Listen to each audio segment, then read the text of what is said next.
ज्ञान और विद्या के सागर पूज्य गुरुवर अपने असीम अथाह समीचीन ज्ञान के द्वारा हम अज्ञानी जीवों के अंतरंग को सदा सम्यक्त्व से प्रकाशित करते रहें।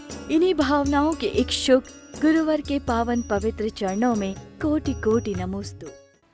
ये हमें ग्रहण क्यों करना? आप किन्हीं के साथ रह रहे हैं तो इसका मतलब ये नहीं है कि उनकी सारी परेशानी, सारी बातें हम ग्रहण ही कर रहे हो। जो हमारे लिए ग्रहण करने योग्य उतना ही ग्रहण करेंगे, जो हमारे लिए नहीं है उसको नहीं करेंगे। इतना सा यदि हम अपने अंदर एक विवेक बना करके रखेंगे तो ही यह अशुभ आश्रव से बचने की प्रवृत्ति आएगी। अब यह बहुत बड़ा कारण है ना? खुद भी वचन बोलना और दूसरों के वचनों को सुनना, यह पाप आश्रव का कारण होता है। इसलिए इन पाप आश्रव को बचाने के लिए यह पहले होना चाहिए कि हमें दुखी नहीं होना, क्योंकि दुख होने का कारण हमारे अंदर है। और अगर वो कारण हमारे अंदर है तो किस रूप में है? हमने अपने लिए उसकी कमजोरी बना रखा है, वही दुख हमारे लिए कमजोरी के रूप में आ जाता है।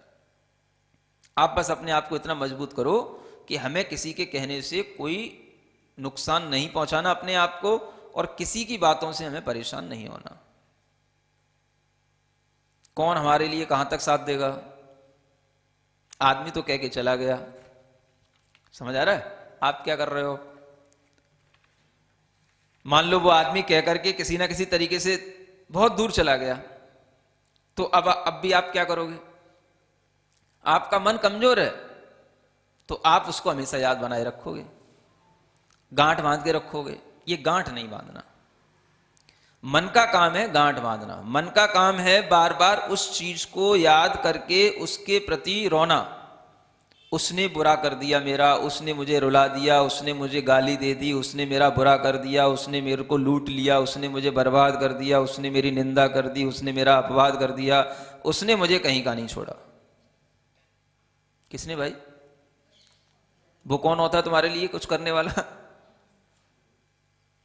अपना कर्म, अपने कर्म का फल अपने को ज्ञान पूर्वक अगर भोगना है तो उसने, किसने, तिसने, मिसने, ये सब कुछ नहीं चलता है। समझ आ रहा है? तब धर्म शुरू होता है भीतर से। अगर हम उसके किसी के चक्कर में पड़े रहेंगे तो हम धर्म करेंगे कब? हम जाएंगे कहां? रहना तो किसी ना किसी के साथ पड़ेगा ही। साधु को समाज में रहना ही पड़ता है, समझ आ रहा है? श्रावक को घर में रहना पड़ता है, उसको भी समाज में रहना पड़ता है। कितना भी कहीं अकेले रहोगे, कितना भी कहीं कुछ करोगे, तो भी दो चार लोग तो तुम्हारे परिचित हो ही जाएंगे कहीं ना कहीं। समझ आ रहा है? उन्हीं से परेशानी हो जाएगी। तो कभी भी दुनिया से भागा नहीं जाता है।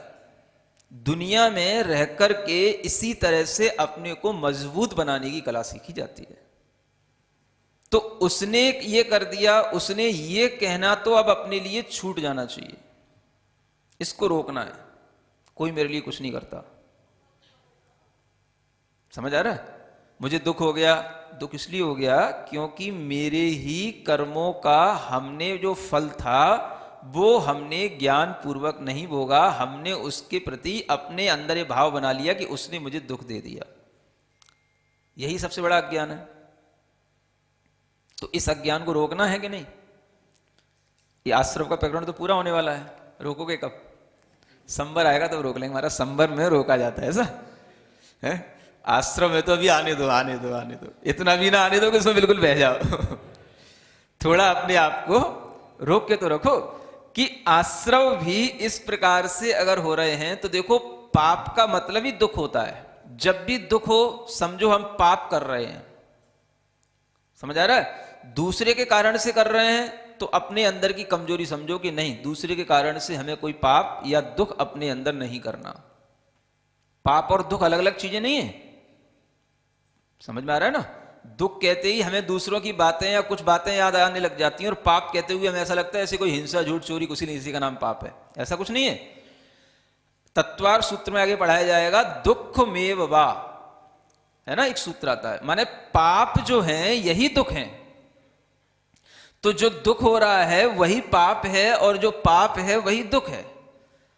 तो पाप का जो आश्रव हो रहा है माने दुख का आश्रव हो रहा है। माने अगर हम दुखी हो रहे हैं तो केवल हम दुखी नहीं हो रहे हैं, हम पाप का आश्रव कर रहे हैं। तो हमें पाप से बचना है, माने हमें दुखी नहीं होना है। समझ आ रहा है? तो दुख और पाप अलग अलग चीजें नहीं है। जो हमारे भीतर पाप था वही हमको दुख दे रहा है, और कोई दुख नहीं देता हमको। हमने कोई पाप किया है, उस पाप के फल से वही दुख हमारे लिए फिर आ रहा है, और उसी के माध्यम से हमको दुख मिल रहा है। अब वो पाप हमारा किसी के साथ हुआ होगा, तो उसी के निमित्त से अब हमको फिर से दुख मिल रहा है। तो पाप तो हमने किया था, उसके निमित्त से अब दुख मिल रहा है, उसके निमित्त से। तो हम दुख तो देखते हैं, ये नहीं देखते कि हमने पाप किया था उसके निमित्त से। समझ आ रहा है? तो पाप और दुख ये साथ साथ चलते हैं। अगर हम दुखी हैं माने हम कोई पाप का फल अपने अंदर भोग रहे हैं। अगर हमें नहीं भोगना है तो हमें दुखी नहीं होना, पाप का फल अपने आप छूट जाएगा। सुखी होने की कोशिश करो। कौन रोक रहा है आपको सुखी होने में? अब उसकी बात याद आती है, महाराज वो ऐसा कह गया था और ऐसा बोल गया था, है ना? तो उसकी बात कब तक याद आती है? अच्छा, कभी ये भी तो महसूस करो कि अगर जैसे मान लो कोई बुरा बोल जाता है तो उसकी बात कब तक याद आती है? 1-2 दिन ही तो रहती होगी याद, 3 दिन बाद तो हल्की पड़ जाती होगी ज्यादा, फिर भी वैसी तो नहीं रहती होगी। कैसा मन है तुम लोगों को, समझ में ही नहीं आता है? अब मैं तो इतना जानता हूं कि मुझे अगर कभी कुछ होता है तो मतलब कभी आधा घंटे से ज्यादा दिमाग में कुछ नहीं चलता, फिर वो मतलब आधा घंटे बाद तो वो चला जाता है, वो सब हो गया। समझ आ रहा है ना? इससे ज्यादा नहीं, एक अंतर मुहूर्त से ज्यादा तो होना ही नहीं चाहिए। बस अगर कुछ रहेगा अभी तो थोड़ी बहुत देर रहना चाहिए, बस इतने ज्यादा नहीं। और दिन निकल गया फिर तो कुछ नहीं, दूसरा दिन हो गया, दूसरी जिंदगी हो गई। समझ आ रहा है ना? अगर इतना आपके लिए महसूस होने लगे कि देखो उस समय पर तो हमको इतनी देर बेचैनी हुई है ना, किसी के कुछ कहने से या किसी के कुछ वचनों से इतनी देर बेचैनी हुई, अब हमें वह बात याद तो है लेकिन बेचैनी नहीं है। तो इसका मतलब क्या है कि हमारा वो समय जो था वो कहीं ना कहीं हमारी थोड़ी सी भीतर की कमजोरी तो थी कि उतने समय हम अपने आप को उससे उबार नहीं पाए, है ना? चलो कोई बात नहीं। अगर आपको ये याद रहेगा कि हम आधा घंटे में उबर आते हैं या पौन घंटे में उबर आते हैं, तो कम से कम आपके लिए उतनी तो सहूलियत है कि चलो पौन घंटे बाद आप नॉर्मल हो जाओगे। और अगर आपको 2 दिन 4 दिन 6 दिन तक भी वैसा ही नॉर्मलिटी नहीं आई तो फिर वो फिर बड़ी दिक्कत वाला काम है ना? इतना कमजोर मन वाला इंसान फिर जो है उसके लिए पल पल पर मुसीबत है। वो अपने आप को स्ट्रांग बनाए। कैसे बनाए? इसी तरीके के ज्ञान से और अरहम के ध्यान से। समझ आ रहा है ना? हाँ, बस ध्यान में रहो, अपने ध्यान में रहो, अपना ध्यान करो, अरहम का ध्यान करो, आपके अंदर वो मजबूती आएगी। और जब ध्यान से बाहर निकलो तो सोचो अटैक होने वाला है, कोई कुछ भी कह सकता है। समझ आ रहा है? हाँ, आप तो सोचते नहीं हो, आप तो बिल्कुल फ्री में चलते हो, ये तो हमें ही सोचना पड़ता है। क्योंकि मैं जैसे ही बाहर आकर के बैठा तो कौन आगे बैठ जाए, कौन क्या कह जाए, कौन क्या मैसेज दे जाए, कौन अपनी क्या समस्या बता जाए। समझ आ रहा है ना? तो उससे भी बिल्कुल अपने को अवेयर रहना पड़ता है, अपना काम भी करना है। समझ आ रहा है? और कोई भी आ सकता है, खुला है दरबार, कोई कुछ भी आकर के कह गया। तो ऐसा तो नहीं कि मैं इतना दिमाग खराब हो जाए कि अपन स्वाध्याय कर रहे थे उसमें मन ना लगे, कि अब प्रवचन करना है तो उसमें मन ना लगे। समझ आ रहा है? ऐसे तो कैसे जिंदगी चलेगी? तो ऐसे नहीं दिया जा सकता। समझ आ रहा है ना? कोई भी कुछ कहने को होता है उससे पहले ही अलर्ट हो जाते हैं। क्या कहना है भाई, किसकी बात है, क्या मैटर है, अपने मतलब का है कि नहीं है, तो चल सुना, और नहीं है सुनना ही भी नहीं। फिर भी सुना रहा है, अपना काम कर रहा हूं, सुनाता रहे। कुछ तो करना पड़ेगा ना। अगर आप ये सब चीजें नहीं सीख पाए तो फिर कैसे काम चलेगा? समझ आ रहा है? तो ये भी एक सामने वाला दे रहा है आपको, आपको पता ही नहीं होता है कि सामने वाला क्या दे जाए। नहीं समझ आ रहा है? अब हम तो ऐसे खुले बैठे रहते हैं, कोई भी कुछ भी आगे, कौन से शहर का दुनिया में कहां से आगे आदमी कहां से आ जाए और क्या कह जाए और क्या बता जाए, कुछ पता नहीं रहता। नहीं समझ आ रहा है?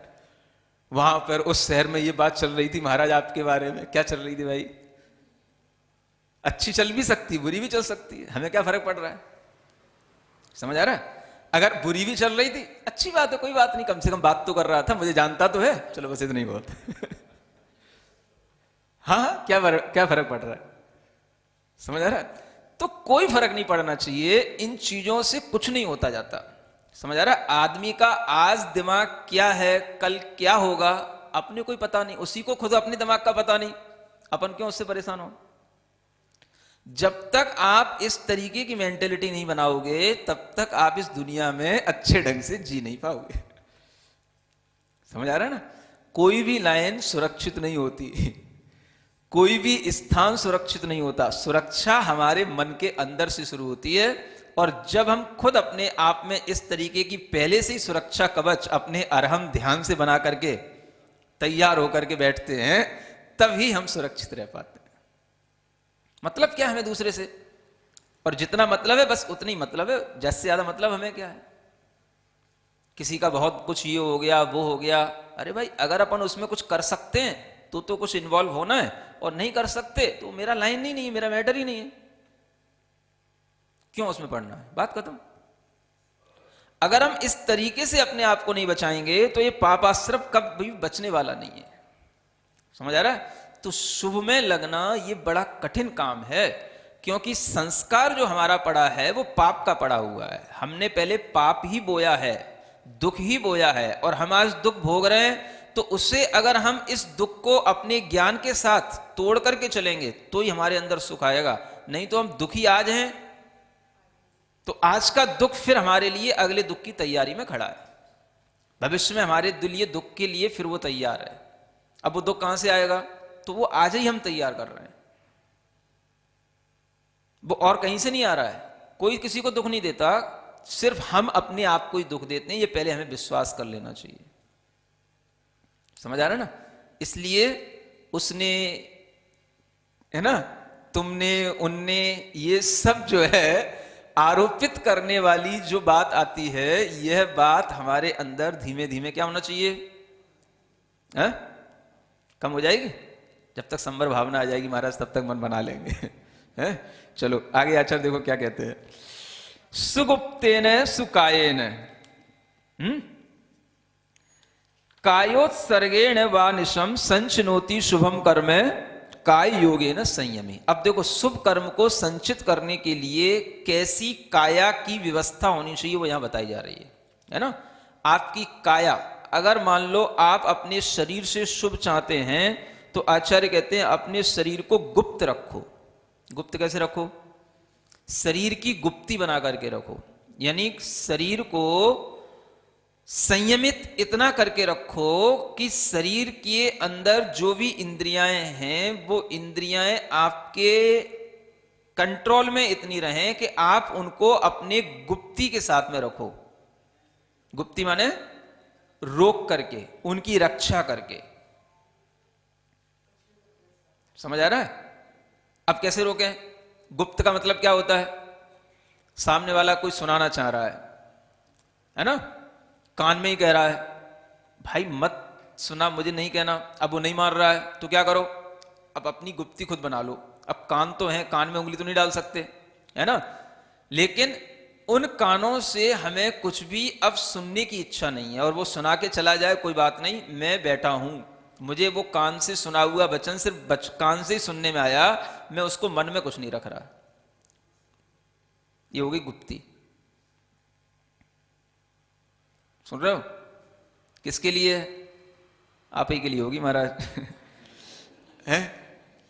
गुप्तियां तो महाराज के लिए होती है ना, 5 समितियां 3 गुप्तियां, तो कुछ आप भी करोगे कि नहीं करोगे? यहां कहा जा रहा है संयमी। अगर आपको संयमित जीवन जीना है, संयमी बनना है, तो आपको भी गुप्तियों का पालन करना है ना? शरीर को गुप्त बनाओ। और कैसे करो?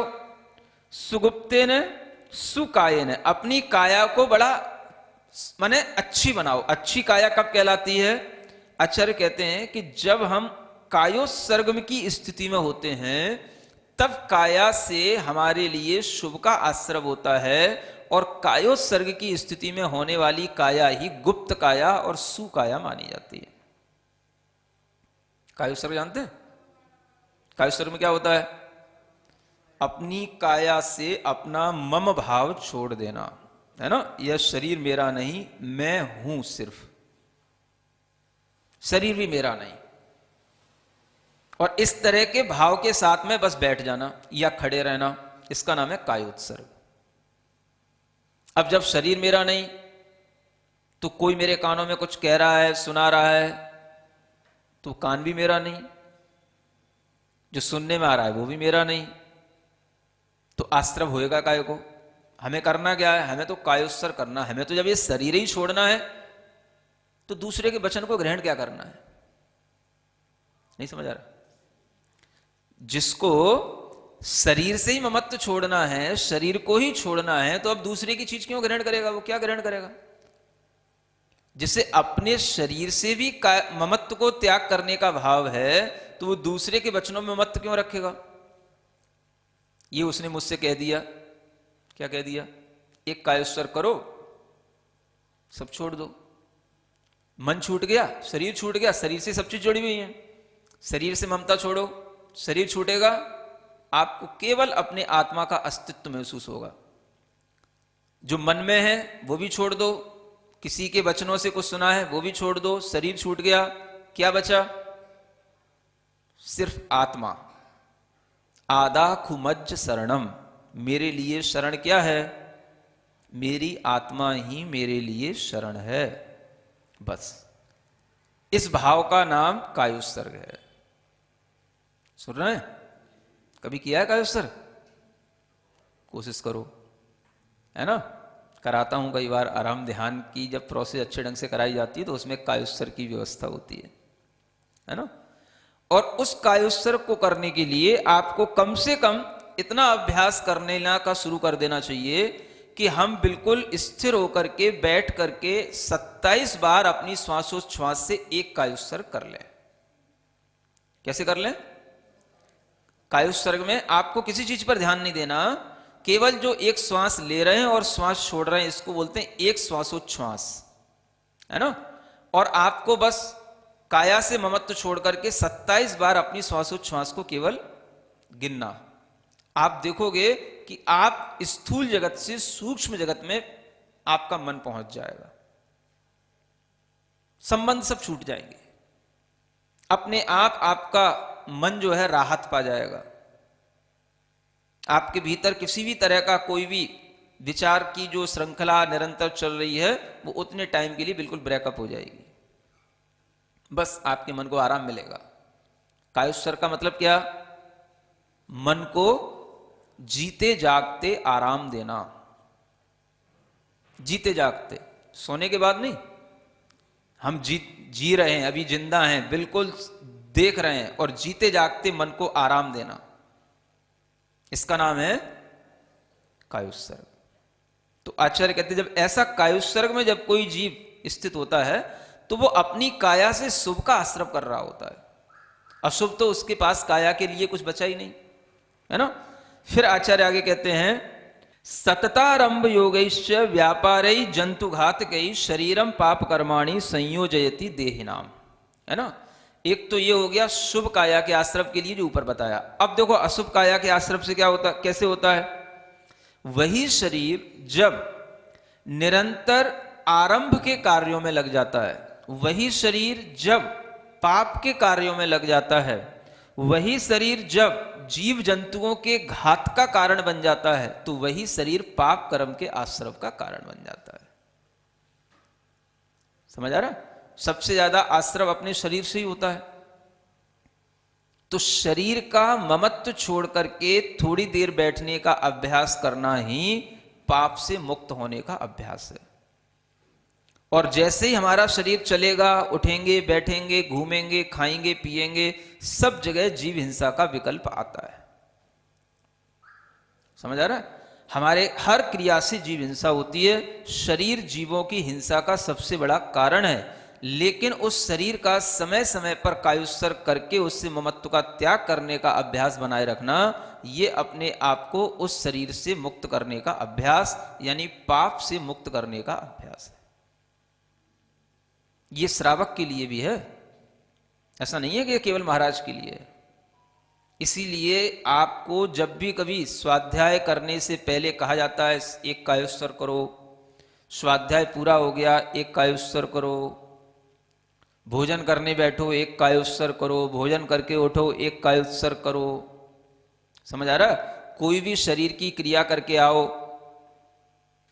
उसके बाद में एक कायोत्सर करो, इतना तो कर सकते हैं। नहीं समझ आ रहा? बहुत लंबे लंबे समय तक बाहुबली भगवान की तरह तो खड़े नहीं हो सकते, लेकिन छोटे छोटे कायोत्सर्ग 27 श्वासोच्छ्वास करने का भाव कितनी देर लगेगा? 1 मिनट, 1.5 मिनट, एक कायोत्सर्ग हो जाता है 1 मिनट के अंदर, 1.5 मिनट में, ज्यादा से ज्यादा। हाँ, लेकिन वो भी भारी लगती है। 9 बार नमोकारंत पढ़ा और चलते बने, है ना? चलो कोई बात नहीं, समूह में कई बार जल्दी जल्दी पड़ती सबको समूह में, लेकिन कभी फुर्सत में तो करो। समझ आ रहा है ना? तो ये अभ्यास ही हमारे मन को मजबूत बनाते हैं, पाप के आश्रव से रोकते हैं। इसलिए यहां बताया जा रहा है कि यही शरीर पाप कर्म का भी कारण है और यही शरीर पुण्य कर्म का भी कारण है ना? शरीर से ममत्व का त्याग करके कायुस्वर की मुद्रा में आना या शरीर की गुप्तियों को बनाए रखना, शरीर को संयमित बनाए रखना, ये पुण्य का कारण है। और इसके विपरीत सब जो हिंसा आदि होती है इसके माध्यम से, वो सब पाप का कारण है। अब देखो यहां संक्षेप से सब कारणों को इकट्ठा करके एक बड़े शिखरणी नाम का जो छंद है उसके माध्यम से बताया जा रहा है। कषाया क्रोधाद्या स्मर सहचरा पंच विषया प्रमादा मिथ्यात्वं वचन मनसी काय इति च दुरन्ते दुर्ध्याने विरति विरहश्चेति नियतं स्रवन्ते ते पुंसां दुरितपटलं जन्म भवदम्। क्या कहते हैं? ये सब कसायों या और जो कसाय के आगे चीजें बताई जा रही हैं वो सब हमारे लिए भीतर भावों में पड़े हुई चीजें हैं और इनसे ही हमें निरंतर आश्रव होता रहता है। पहली चीज कही कसाया क्रोधाद्या, क्रोध आदि कषाय। पहली चीज क्या है आश्रव के लिए कारण? क्रोध, मान, माया, लोभ, ये जो कषाय, इनसे सबसे ज्यादा आश्रव। दूसरा स्मर सहचरा पंच विषया, काम के साथ चलने वाले पंच इंद्री के विषय, यानी काम वासना की अपेक्षा से 5 इंद्री के विषयों की जो आकुलता के बारे में कल बताया था, वह पंच इंद्री के विषय ये क्या हैं? ये पाप के आश्रव के कारण है। तीसरा प्रमाद, क्या बताया जा रहा है? प्रमाद भी पाप आश्रव का कारण है। आलस्य करना, शुभ कार्य के लिए तैयार नहीं होना, अशुभ के लिए तो तैयार रहना और शुभ के लिए बहाना बनाना, ये सबसे बड़ा प्रमाद कहलाता है ना? क्या समझ आ रहा है? प्रवचन सुनने के लिए तो बहाना बनाना और गप्पे हाँकने के लिए बहाने ढूंढना, तो ये सब क्या है? ये भीतर का प्रमाद है। मिथ्यात्व, एक और कारण क्या है? मिथ्या बुद्धि, उल्टी बुद्धि चलना, विपरीत श्रद्धा करना, देव शास्त्र गुरु या सत्य वचनों की विपरीत श्रद्धा करना, ये सब मिथ्यात्व भी क्या है?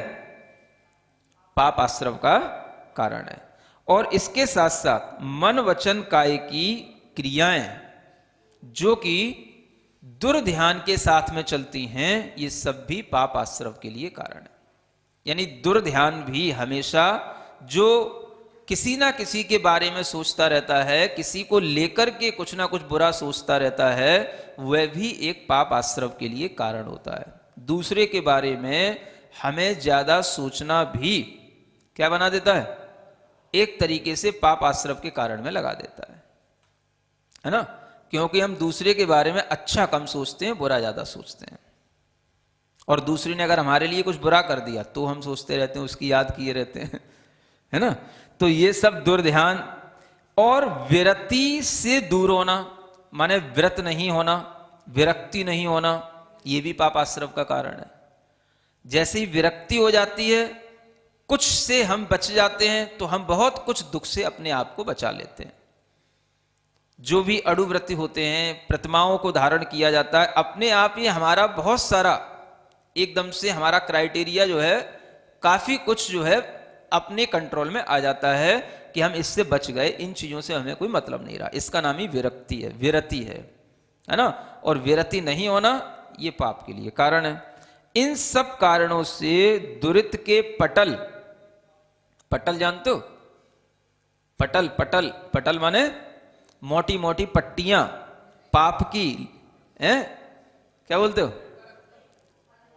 परतें, हाँ, वो जमती रहती हैं, इकट्ठी होती रहती हैं आत्मा के ऊपर। इन सब पापों के कारण से इतने तरीके के पाप आत्मा में पड़े हैं। ये तो छोड़े तो अब हमने कुछ है ही नहीं है, जो नहीं छोड़े हैं तो ये सब पड़े हैं। ये अनादि काल से हमारी संपदा है, हमारी आदत बन गई है अब ये सब।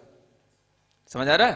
प्रमाद करना, कसाय करना, है ना, पंच इंद्रिय के विषयों में लगना, मिथ्यात्व में पढ़ना, दुर्ध्यान करना, ये सब हमारी आदतें बन चुकी हैं।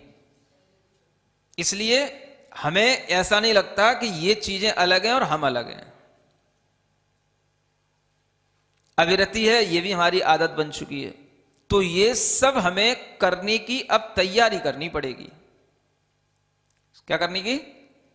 इन सब चीजों से बचने की, इनको रोकने की एक अपने को मानसिकता बनानी पड़ेगी, तब हम पाप से बच पाएंगे। यही हमारे लिए ये आश्रव भावना सिखाती है। समझ में आ रहा है ना? तो ये आश्रव भावना तो आपकी आज पूर्ण हो गई, है ना, इस भावना के साथ कि आप आश्रव भावना को जान गए और आप आश्रव भावना में निरंतर तत्पर रहेंगे। ज्ञान लक्ष्मी घनाश्लेष प्रभवानंदन नंदितम निष्ठितार्थमजं नौमि परमात्मानमव्ययम्।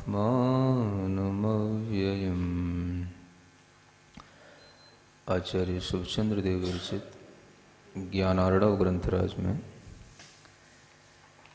12 भावनाओं का प्रकरण चल रहा है।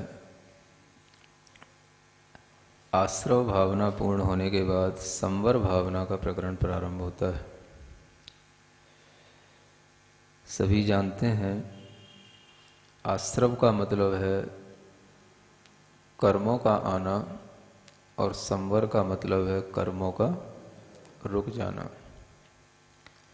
शास्त्रीय भाषा की अपेक्षा से जब हम देखते हैं तो हमें कर्मों का आना और कर्मों का रुक जाना यह बताया जाता है। और जब हम अपनी व्यवहारिक भाषा की अपेक्षा से देखें तो आपको इससे ज़्यादा समझ में आएगा कि अगर आपसे कहा जाए दुख का आना और दुख का रुक जाना। क्या सुन रहे हैं? एक तो कर्मों का आना, तो कर्मों पर तो विश्वास कहाँ होता है कि कहाँ कर्म हैं, कहाँ कर्म आते हैं, कहाँ रुकते हैं, कहाँ से झड़ते हैं, किसने देखा। इस बात को जानने के लिए तो बहुत ज़्यादा आपको परिश्रम करना पड़ेगा, बहुत सारे तथ्य संजोने पड़ेंगे, धर्मशास्त्र पर विश्वास करना पड़ेगा, तब जाकर के आपको कर्म पर विश्वास आएगा। अगर आपको समझने के लिए ये कहा जाए कि दुख जो आता है उस दुख को रोकना भी पड़ता है, क्योंकि जो चीज़ आ रही है उसे रोकेंगे नहीं तो वो निरंतर आती जाती है। और दुख का आना ये सभी की अनुभूति में आता है। दुख आ रहा है तो वो भी कहीं ना कहीं से हमारे ही द्वारा आ रहा है, और अगर रोका जाएगा तो वो कहीं ना कहीं हमारे ही द्वारा रोका जाएगा। जो आने की प्रक्रिया होती है उसी आने की प्रक्रिया को जब हम विपरीत रूप से कर देते हैं तो वह आने की प्रक्रिया अपने आप रुक जाती है। जिधर से पानी का प्रवाह आ रहा हो उस पानी के प्रवाह को अगर हम रोक दें या उसको विपरीत दिशा में मोड़ दें तो वह पानी का प्रभाव आना रुक जाता है। ठीक इसी तरीके से आश्रव को अगर रोकना है तो संवर होता है, और आश्रव का मतलब ही है कि जो आ रहा है निरंतर हमारे भावों के माध्यम से वह दुख है, और उस दुख को रोकने के लिए जो हम उपाय करेंगे वही हमारे लिए संवर होगा। आश्रव के रुकने में अगर संवर होता है तो वह संवर हमें दुख के रुकने रूप देखना चाहिए, तभी हमारा थोड़ा संवर करने का भाव बचेगा या बनेगा। अगर आप दुख को रोकने की चेष्टा करेंगे तो दुख रुक पाएगा, और उसी दुख का नाम अगर आप निरंतर उसको उत्पन्न ही करने की चेष्टा करते रहेंगे तो फिर वो दुख होता ही रहेगा। तो समझने के लिए यहाँ पर आपको यही समझना है कि कर्मों का आश्रव रुकना है ये तो हमें नहीं दिखाई दे रहा, लेकिन जो दुख है वो हमारी अनुभूति में आता है, दुख हमारे भावों से पैदा होता है, दुख हम अपने अंदर जिन भावों से करते हैं उन भावों को हम रोक सकते हैं। और देखा जाए तो जितने भी कर्म हैं सब दुख रूपी हैं। अगर हम यूं कहें कि कर्मों का आना रोकना संवर है तो आपको एक शास्त्रीय परिभाषा बड़ी कठिन सी लगती है। दो चार लोग जो जानते हैं आश्रव किसे कहते हैं, संवर किसे कहते हैं, उन्हीं की समझ में आती है। जो नहीं पढ़े हैं, नहीं समझे हैं, उन्हें अगर प्रैक्टिकली समझाना हो तो उनके लिए ये बहुत अच्छी बात है कि आप कहते हो भाई कर्म ही दुख देते हैं, कर्म ही दुख देते हैं। सबसे बड़ा दुख का कारण क्या है? कर्म है, कर्म है। तो जो इन्फ्लक्स ऑफ कर्मा है उसी को अगर हम यूं कहें कि इन्फ्लक्स ऑफ सोरो, यानी जो कर्मों का आश्रव है वही दुख का आश्रव है। अगर हम ये मान लें तो हम थोड़ा सा संवर करने के मूड में आ सकते हैं। सुन रहे हैं? संवर की भावना करने से संवर नहीं होता। संवर को भावना के रूप में लिखा तो गया है, संवर एक भावना है, संवर भावना भाव। तो भावना भाते भाते तो बहुत टाइम हो चुका। भावना भाने से तो क्या संवर होगा? वो तो 2 लाइनें पढ़ लेते हो, हो गया, हमारी संवर भावना हो गई। तो भाने से कोई संवर नहीं होता, संवर करने से होता है। अगर हम ये देख रहे हैं कि दुख आ रहा है तो हम कब तक भाते रहेंगे भावना करते हुए भाई दुख ना आए, दुख ना आए, दुख ना आए। हमें उस दुख को रोकने का उपाय करना पड़ेगा। अगर पानी गंदा घर में आ रहा है, जिस रास्ते से आ रहा है, और हम यही प्रार्थना करते रहें कि पानी गंदा ना आए, ना आए, ना आए, तो रुक जाएगा कभी? भावना करने से क्या होगा? जब तक आप उस गंदे पानी को रोकने के लिए वहां पर कुछ न रखोगे, जो मोरी है उस पर डांट न लगाओगे, जब तक कोई उस सोर्स को बंद न करोगे, तब तक आपके लिए वो दुख आना रोकने वाला नहीं है। तो दुख को रोकने के लिए भावना तब की जाती है जब उस दुख को रोकने की चेष्टा हमारे लिए हो रही हो। समझ में आ रहा?